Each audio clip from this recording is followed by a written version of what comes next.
Welcome, good evening, welcome to Sunday Night Spotlight.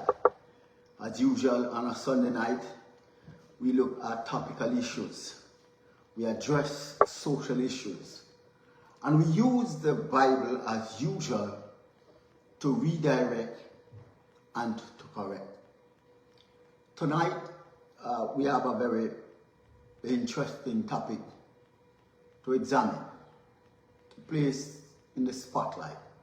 It's a topic that has been burning up the internet, social media, YouTube, Facebook, since it was made. It's a statement that was made, and it has caused much consternation. I am taken aback. Well, not surprised, but I am baffled by who made this particular statement that seems to light a fire in social media. I want to describe this evening's topic, Obama most valuable lesson. Former President Barack Obama most valuable lesson. He made a particular statement on a podcast hosted by his wife and her brother. He was a guest on the platform, and so he made some startling, I want to suggest, disturbing statement. I am not surprised coming from him, but nevertheless, I am surprised at the statement. Obama most valuable lesson. I want to start at looking at the statement bit by bit. And I want to read the entire quote, and then in a piecemeal fashion, delve into it bit by bit. And the statement says thus, quote, Mr. Obama now is here declaring, he says, one of the most valuable things I have learned as a guy was I had a gay professor in college at a time when openly gay folks still weren't out of line, who became one of my favorite professors and was a great guy and would call me out when I started saying stuff that was ignorant. You need that, said Mr. Obama, to show empathy and kindness. And by the way, you need that person in your friend group so that if you then have a boy who is gay or non-binary or what have you, they have somebody that they can go, okay, I am not alone in this. Yeah, right. So that I think is creating that community. I know it's corny, but that's what they need. This is just a portion of the statement, the portion that got my attention. And he went on to suggest that no matter how good a father is, he alone cannot do the job of bringing up or training a young man. He needs friends, gay friends, to help to buttress him in the way of empathy. I want to suggest that, Mr. Obama, you're way off course in this regard. You are way off course. And I am surprised because you're a family man yourself. You have grown 2 daughters. But looking back at your history really tells us something. You see, when Mr. Barack Obama won the presidency, the first black president in the history of the United States of America, It brings euphoric feeling upon this nation, in particular in the black community. It makes one feel a sense of, yes, we have arrived, we have come a far way.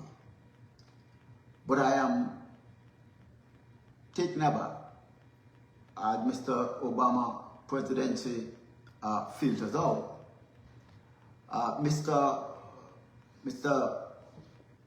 There are some commentators who make the claim that Mr. Barack Obama did more for the LGBT community than he actually did for black people.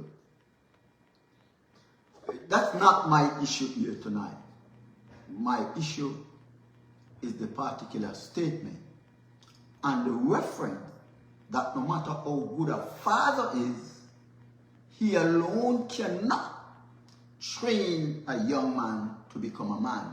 He needs gay friends. I take issue strongly with this particular statement. And so I want to look at it wholesomely. And there are some questions I would like to ask Mr. Barack Obama. But looking at the statement, one of the most valuable things I learned as a guy, one of the most valuable lessons he says he learned was from a gay professor. So let's examine how that filters out as it relates to what God had intended, as it relates to the job of a father and the job of a gay man, and how a gay man relates to training a young man. You see, 4 times the Bible references the reason why a man should start a family. A family that consists of father, mother, and children. The father, mother, and children. 4 times the Bible specifically declares the reason why a man should start a family. Genesis 2:22 and 23 and 24 sets out one of those reasons. It says, "And the rib which the Lord God had taken from man made he a woman, and brought her unto the man. And Adam said, This is now bone of my bones and flesh of my flesh. She shall be called woman, because she was taken out of man." Genesis 2:24 then gives a reason. It says, "It is because she was taken out of man, therefore shall a man leave his father and his mother, and shall cleave unto his wife, and they shall become one flesh." No mention of external issue or external help as it relates to the family. Matthew 19 and verse 3, 4, and 5 again make another declaration. It says, "The Pharisees also came unto him, tempting him, Jesus, and saying unto him, Is it lawful for a man to put away his wife for every cause?"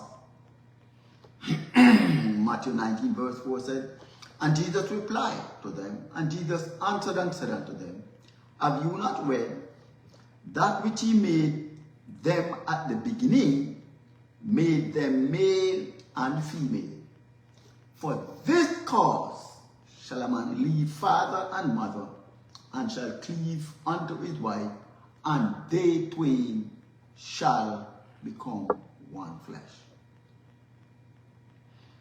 Again, Mark 10, 5, 6, 7, and 8 gives us another set of declaration.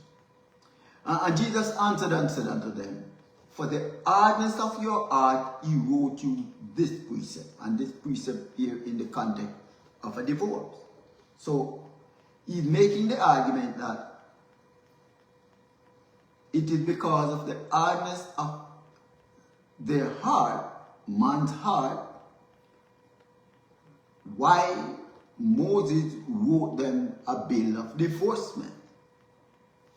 So, but from the very beginning of creation, God made them male and female, again declaring, "For this cause shall a man leave his father and mother and cleave unto his wife."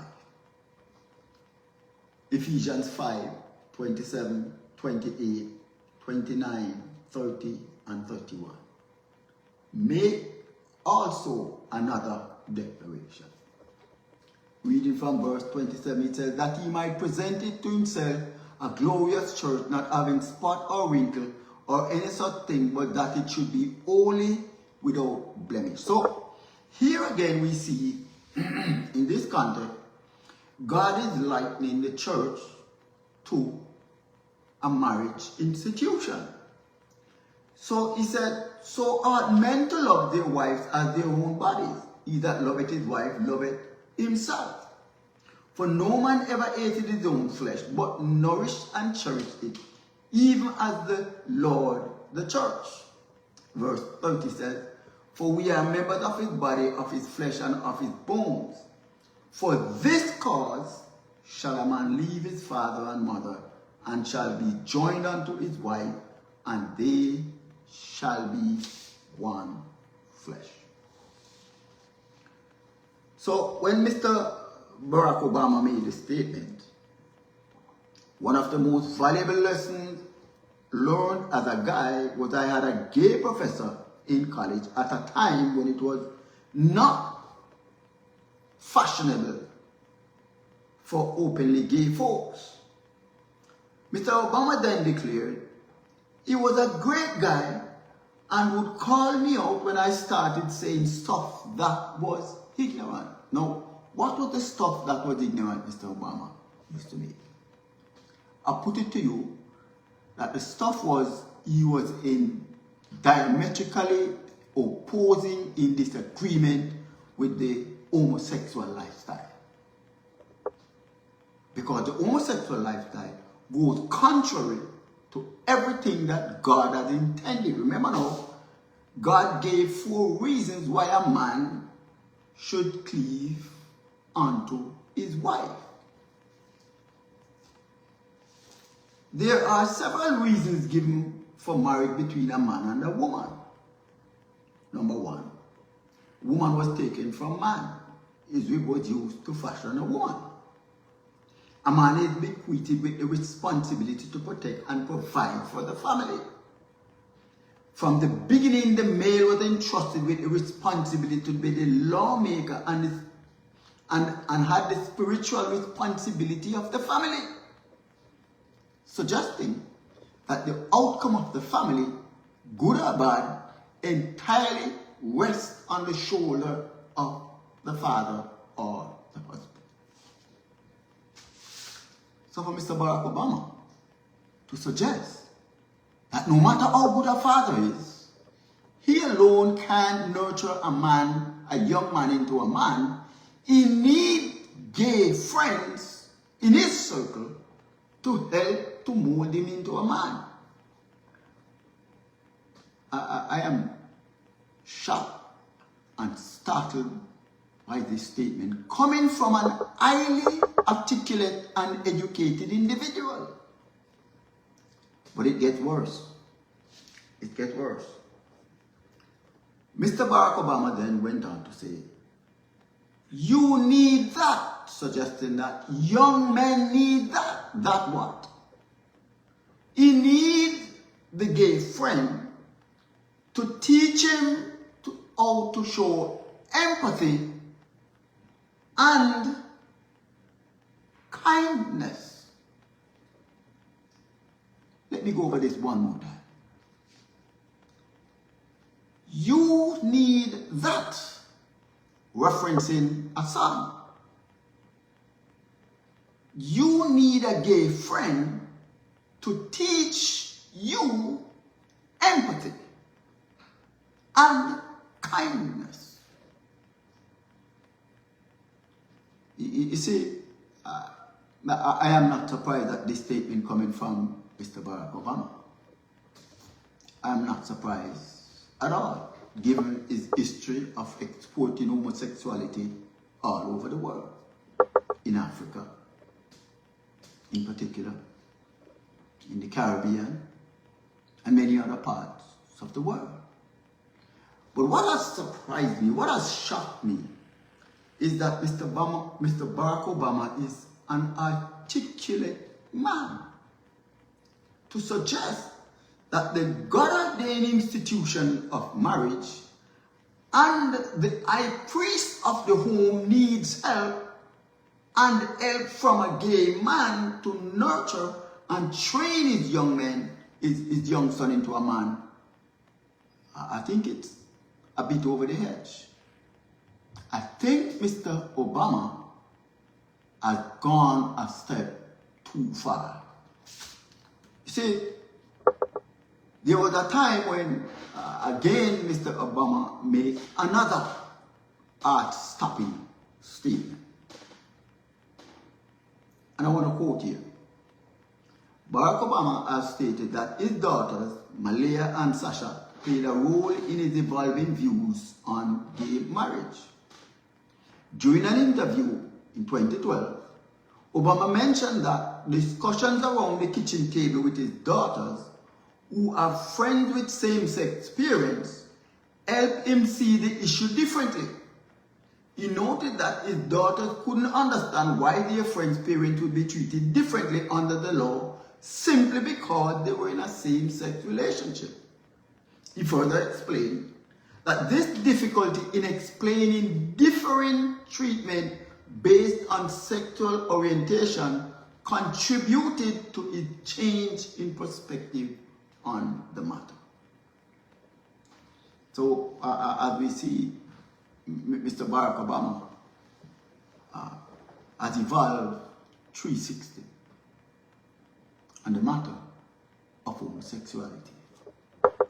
And to suggest that at this time, young men need gay friends to buttress a father's ability to fully train and direct a son to become a man.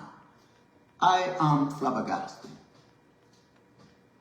This particular statement is seen hundreds of times over on the internet. You see, Mr. Obama declared that the reason for needing a gay friend is to show empathy and kindness. But let's go back to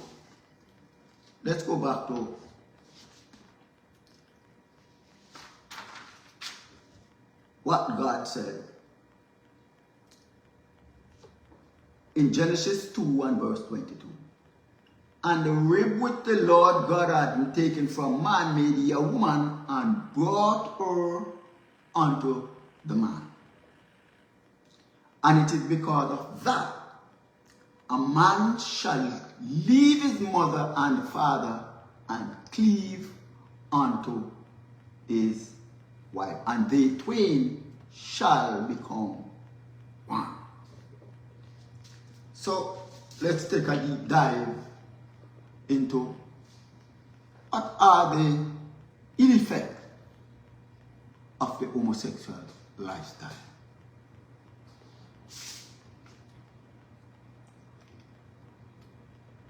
You see, I want to go to the book of a book written by Ellen White, one of my favorite author, Ellen White, Adventist Home. And I want to make a declaration. What is the definition of a husband? Given the awesome role and responsibility he has to lead the family, to train his children, in particular his son. Listen to this. What is God's definition of the word husband? It is houseband, the one who binds the family together. The husband is to be the priest of the family. He is to carry the burden and accountability and responsibility of the family. So, when Mr. Barack Obama suggests that a son needs a gay friend to show empathy and kindness, Mr. Obama is out of step. Clearly out of step. And it is this kind of idea that has permeated the society that we can no longer and should no longer support whomever it comes from. You see, God created a platform by way of an institution within which the moral compass of the society can be directed. And no place is made for gay men participation to ensure that the society benefits from the institution of marriage. Mr. Barack Obama has stepped way out of his league. He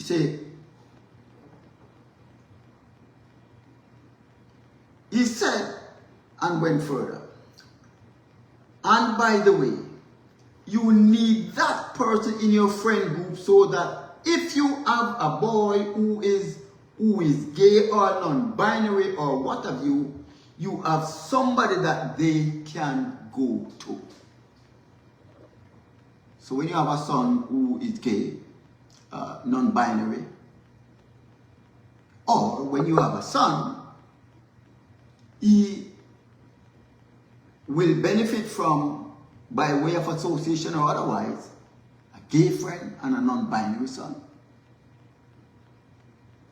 You see, I want to go right back to a situation in the Bible. And take a look at how the Bible looked at the gay man and ask ourselves the question, what role should a gay man play in bringing up children? But before that, an homosexual male was given no role by God in how to train a boy into a man. Absolutely none. For Mr. Obama's daughter to be the driving influence in evolving views of homosexuality, he has clearly distorted his role as the high priest of his family. He has clearly distorted his role as the high priest of his family. Not only distorted, but has totally abandoned his role, his God-given priestly role, to nurture, protect, guide, and direct his family.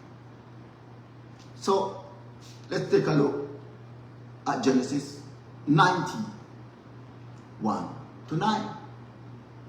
Base Genesis 19, 1 to 9. And it says this, and there came two angels to Sodom at evening. Lot sat in the gate of Sodom, and Lot, seeing them, rose up to meet them. And he bowed himself with his face toward the ground. And he said, Behold, now, my lords, turn in, I pray you, into your servant's house. Tarry all night, wash your feet, and you shall rise up early and go on your ways. And they said, Nay, but we will abide in the street till night, all night. And he pressed upon them greatly. And they turned in unto him, and entered into his house. And he made them a feast, and did bake unleavened bread, and they did eat. But before the men lay down, the men of the city, even the men of Sodom, compassed the house round about, listen, both old and young, all the people from every quarter. And they called unto Lot, said unto him, Where are the men which came into thee this night? Bring them out unto us, that we may know them. Let me read it one more time. Before they lay down, the men of the city, even the men of Sodom, compassed the house round, both old and young, all the people from every quarter. And they called unto Lot and said unto him, Where are the men which came into thee this night? Bring them out unto us, that we may know them. Whenever it is mentioned in the Bible, and Adam knew Eve, it is referring to an intimate experience. So what we have here is the men of the city in Sodom wanting to have sex with the men that came in unto Lot. What this really is suggesting is that the homosexual idea is a perverse thinking, an anti-God lifestyle. And Mr. Barack Obama here is suggesting that these individuals who have inculcated, who have embraced an anti-God lifestyle, is the best tool to be used to teach young men how to be men. In fact, as he asserts, to teach them how to show empathy and kindness.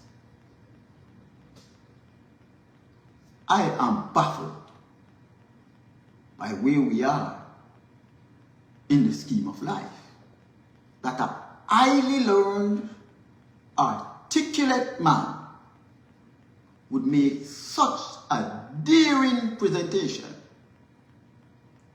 suggesting to God that his institution of marriage between a man and a woman, it needs help from someone who has embraced a perverse lifestyle. You see, we are in a serious time in this world. But hear what God declared about this particular lifestyle in Leviticus 18 and verse 22. It says this: Thou shalt not lie with mankind as with womankind, it is abomination.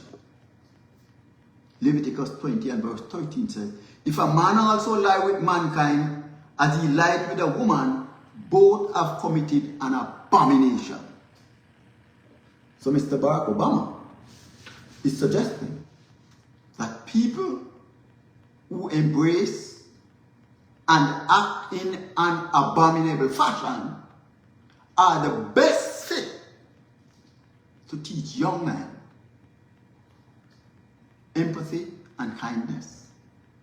Is that what Mr. Barack Obama is suggesting? That people who have embraced an abominable lifestyle are the best fit to participate in the upbringing of a son and thereby participate in teaching him empathy and kindness? I think Mr. Barack Obama have made a serious mistake. And it is in this regard that I look closely at this situation. You see, there is also a part in the quote where he says, I know it's corny, Mr. Barack Obama, whether make this particular statement, it appears to be conflicting with his original statement. I know it's corny, but that is what they need. I don't understand. I know it's corny. What is corny? I know it is corny to suggest that homosexuals would be the best fit or participate in the teaching a man how to be a man and to teach him how to have empathy and kindness. I know it's corny, but that's what they need. That's what young men need. Young men need homosexuals to teach them empathy and kindness. You see, I'm a bit flabbergasted, and I want to suggest that sane people must push back against these assertions and push back strongly. I believe we have reached a point where it seems like there is no turning back. No turning back. And I want to say today, tonight, fathers, husbands, do not be dissuaded in any way by eloquency of highly learned people, by popularity, by social norm. A husband is the high priest of the home. He sets the rules of the home. He has total responsibility for the outcome of his family. Whatever the outcome of his children, it is solely and wholly his responsibility. No other external element will be held accountable for the outcome of the family children except the God-ordained, instituted high priest, the husband, as Helen White puts it. The husband. It means he is the one who keeps the family together. He is the CEO in the firm of the family. And no space must be created for those who have embraced an homosexual lifestyle to participate in the upbringing of his children. No space should be created for them. No space should be created.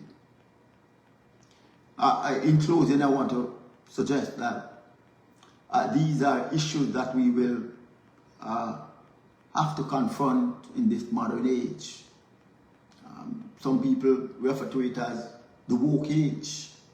These are some of the issues that we will have to confront day by day. But I want to encourage those fathers who stick with their child, play their rightful role in their sons and daughters' life. Stick with it. You're the only person that will be held ultimately responsibility for the outcome of your children. Not people who have embraced ungodly, anti-God lifestyles. Absolutely not.